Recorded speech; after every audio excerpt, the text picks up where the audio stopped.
Pemirsa, guna mensosialisasikan tahapan dan informasi kepemiluan kepada masyarakat, KPU Kabupaten Banjar giat melakukan inovasi diantaranya melalui program podcast yang digarap oleh Divisi Sosialisasi, Pendidikan Pemilih, Partisipasi Masyarakat, dan SDM pada KPU Banjar. Mengikuti perkembangan teknologi saat ini, KPU Kabupaten Banjar tidak ketinggalan dalam memanfaatkan teknologi digital. Salah satunya dengan memanfaatkan podcast sebagai media sosialisasi. Podcast dinilai menjadi salah satu media efektif dalam menyampaikan informasi pemilu secara luas dan mudah diakses masyarakat.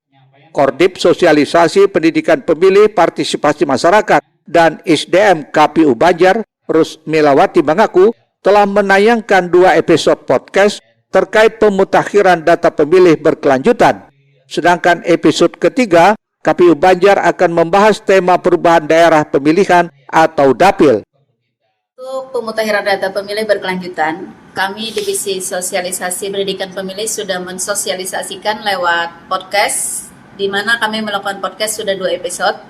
Untuk selanjutnya, podcast yang ketiga ada rencana perubahan daerah pemilihan. Insya Allah minggu depan kami akan melakukan podcast yang ketiga.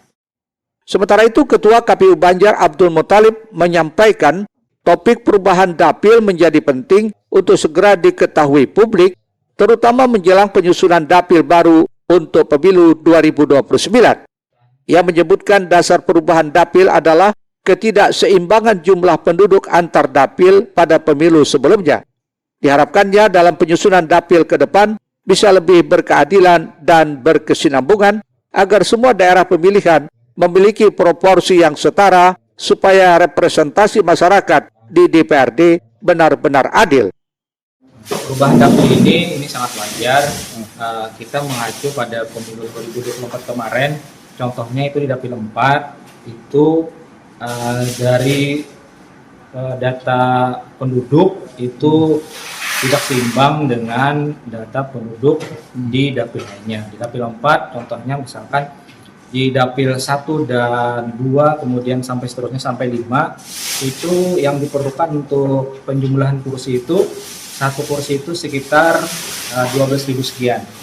Akan tetapi di dapil 4 itu untuk menentukan satu kursinya itu adalah 13.000 lebih. Nah, jadi ada 1.000 lebih perbedaan data penduduk untuk penyusunan dapil di kemarin saat kita pemilu 2024. Nah, mudah-mudahan di pemilu 2009 yang akan datang, mudah-mudahan sesuai rencana kita semua, itu bisa lebih berkesinambungan, tetapi juga lebih berkeadilan, sehingga semua dapil itu bisa merasakan keadilan. Jangan sampai seperti yang sebelumnya kita laksanakan, itu ada perbedaan yang lumayan, yaitu sekitar 1.000 lebih penduduk untuk perbedaan dari dapil 4. Melalui upaya sosialisasi kreatif, KPU Banjar selalu berusaha agar masyarakat terlibat aktif dalam setiap proses pemilu. Ahmad Ramadhani, Banjar TV.